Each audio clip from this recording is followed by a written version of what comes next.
안녕하세요. 닥터 꼬집입니다. 환자분들 중에서 치과 질환 중에 가장 많은 질환이 어쨌든 치아 충치인 거는 부인할 수가 없고, 치아 충치가 생겨가지고 깨져버렸어요. 더군다나 환자분이 좀 찬 거에 시리고 불편한 느낌도 있고, 그런 상황일 때 신경치료를 하느냐 안 하느냐 이게 굉장히 고민이신 분들이 많이 있으신 것 같아요. 저희 병원을 다니시는 분들은 아시겠지만, 저희가 신경치료를 굉장히 이제 미세현미경을 갖다 잘 하는 축에 속하고, 그리고 열심히 치료를 하는 축에 속하지만, 저희가 웬만하면 신경치료를 안 할 수 있으면 안 하려고 노력을 하거든요. 충치 때문에 치아가 깨지거나 충치 문제 때문에 충치 치료를 해야 되는데, 혹시라도 크라운을 설령 하더라도 신경치료라는 거는 실은 안 할 수 있으면 안 하는 게 환자분의 길게 치아 인생을 봤을 땐 유리하다고 생각하시면 되거든요. 이 환자분 케이스를 보면 내가 충치 치료를 받아야 될 때 어떤 선택을 하면 되겠구나 라는 거에 대한 고민이 어느 정도 해소가 될 것 같습니다. 한번 꼬집어 보도록 하겠습니다. 치료받았던 치아가 깨졌어요. 타치과에선 무조건 신경치료하고 크라운 해야 된다고 했어요. 본인은 이제 신경치료를 꼭 해야 될까, 별로 불편감도 없는데 꼭 신경치료를 하라고 했는데, 어떤 치료가 올바른 치료인지에 대해서 오신 거예요.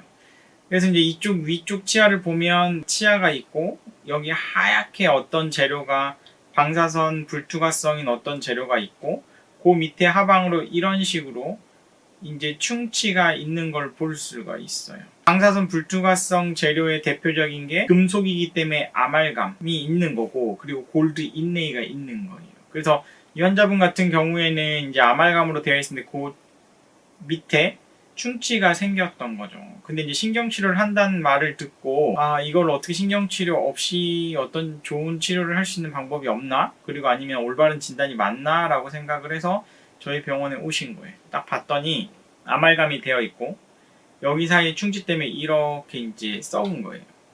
근데 치아의 중간에 보면 이렇게 신경이 들어가 있는 공간이 있는데, 여기 충치가 이렇게 먹은 거기 때문에 충치가 깊은 거는 맞아요. 깊은 거는 맞는데, 과연 이거를 신경치료를 하느냐 마느냐에 대한 고민은, 일단은 여기 상태에서 신경치료 가능성이 있다고 저도 말씀드리고 치료를 들어갈 수밖에 없어요. 신경치료를 해야 될 가능성이 높아 보입니다. 왜냐면 이게 충치가 굉장히 깊어 보이고, 이 치아의 중간에 신경이 들어가 있기 때문에 그게 가까운 거니까 충치를 제거하는 과정에서 신경 노출이 있다. 그러면 신경치료를 할 수밖에 없습니다. 라고 이제 말씀을 드리고 갈 수밖에 없어요. 물론 이게 신경이 노출되는 포인트가 언제냐도 굉장히 중요해요. 예를 들어서 충치는 일단 다 제거를 했는데 바닥을 뭔가 정리를 하다가 핀포인트로 노출이 됐다. 그러면 그거를 갖다가 캐핑을 한다던가 그런 방법도 있기는 해요. 신경치료를 피하는 방법 중에 노출이 된다고 해도. 근데 충치 제거가 아직 안 되고 한참 진행 중인데 그때 신경이 노출이 됐다. 그러면 신경이 있는 곳이 이미 세균에 의해서 침범이 됐다고 판단을 하고 최소한 신경치료를 하는 게 맞아요. 신경치료 방법도 치아의 머리 부분만 일부러 하는 펄포토미도 있고, 치아의 모든 부분의 신경관을 찾아서 치료해주는 일반 신경치료가 있는데, 그것도 상황에 맞게 잘 사용을 하면 될 거예요. 그 판단은 언제 하는 거냐면 충치 제거를 전부 다 한 다음에 하는 거예요. 모두 다 제거 완료 후 노출이 안 됐으면 신경치료 일단 안 하는 거예요. 그래서 이제 이 환자분 같은 경우에는 충치를 제거를 다 했더니 신경이 노출이 안 돼서 이 부분에 약제를 깔고 인레이를 하기로 계획을 했죠. 인레이. 심지어 크라운도 안 했단 말이에요. 이 뒤에 사랑니 때문에, 그래서 이 환자분은 이렇게 인레이를 해서 마무리를 해드린 케이스예요. 이 환자분은 신경치료 후에 크라운을 하자고 했는데 일단 세라믹 인레이를 해서 비용도 세이브가 됐고 신경치료를 안 해서 매우 좋아하긴 하셨어요. 근데 신경이 노출이 안 됐다고 하더라도 신경이 가까운 경우는 잘 체크업을 해야 돼요. 예를 들어 씹을 때 아픈 증상이 생기거나 아니면 온도 변화에 너무 민감하다, 식사를 할 수 없다, 이런 증상이 생기면 어쩔 수 없이 신경치료하고 크라운을 가셔야 되기 때문에 이 가능성에 대해서 인지를 하시고 이제 팔로우를 하면 되는 거예요.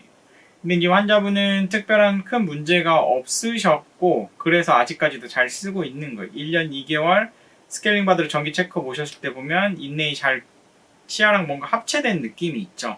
예전에 보면 여기가 신경이 노출이 될 만큼 깊어요, 충치가. 근데 보면은 여기 안쪽으로 이쪽 신경관이랑 달리 여기 안쪽에 벽이 생겼죠. 그러니까 우리 몸은 정말 신기한 게 여기에 충치균이 들어오고 있다 그러면 몸이 건강하고 엄청 면역력이 높으신 분들은 여기에 자꾸 벽을 쳐서 치아의 신경관을 줄여가는 그런 방어 기제를 갖고 있기 때문에 이렇게 방어벽이 생긴 데를 갖다가 굳이 뚫고 신경치료를 하기 위해 들어갈 필요가 없다는 거죠. 그래서 1년 넘게까지 잘 쓰고 계시고 환자분은 다른 치아도 저희 병원에서 이제 맡기고 2년까지도 아무 문제 없이 신경치료 안 하시고 심지어 크라운도 안 하시고 인내이 상태에서 그냥 잘 쓰고 계세요. 치료 전에 일했던 분이 그리고 충치의 원인이 됐던 이 사랑니도 제거를 했고 이제 여기 음식물 낄 일이 없으니까 여기 뒤가 썩을 일도 없는 거죠. 그래서 제가 불필요한 사랑니 같은 경우에는 항상 발치를 과감히 하는 걸 추천을 드리는 게 이게 정말 잘 나가지고 교합도 잘 되고 여기에 위생관리도 잘 되시는 분은 뽑을 필요가 없어요. 근데 이렇게 위생관리가 안 돼서 충치가 유발이 되고 이제 양치가 깊어가지고 안 되시는 분들은 사랑니를 잘 낫다 그래도 발치를 하시는 게 이 앞치아를 위해서 훨씬 낫다라고 생각하시면 될 것 같고 이렇게 치료 전에 충치가 깊은 것처럼 보였지만 그리고 저도 신경치료 가능성이 있다고 말씀을 드렸지만 이렇게 그냥 인내이로 내 치아처럼 이 부분을 삭제하지 않고 잘 마무리를 해서 쓰시는 케이스도 있기 때문에 정확한 충치 진단을 하고 그 환자분의 치아를 좀 보존하려고 생각하는 선생님께 가셔서 충치 치료를 받는다고 하시면 최소한 그 치아를 오래 쓰실 거라고 저는 장담을 합니다. 이 영상이 충치 치료에 때문에 고민하시는 분들에게 도움이 되실 거라고 생각을 하고 이 영상이 도움이 되셨다고 하시면 닥터꼬집 치과 DM 좋아요, 구독 꼭 요청드리고요. 그리고 마이덴 TV도 많이 사랑해주세요. 감사합니다.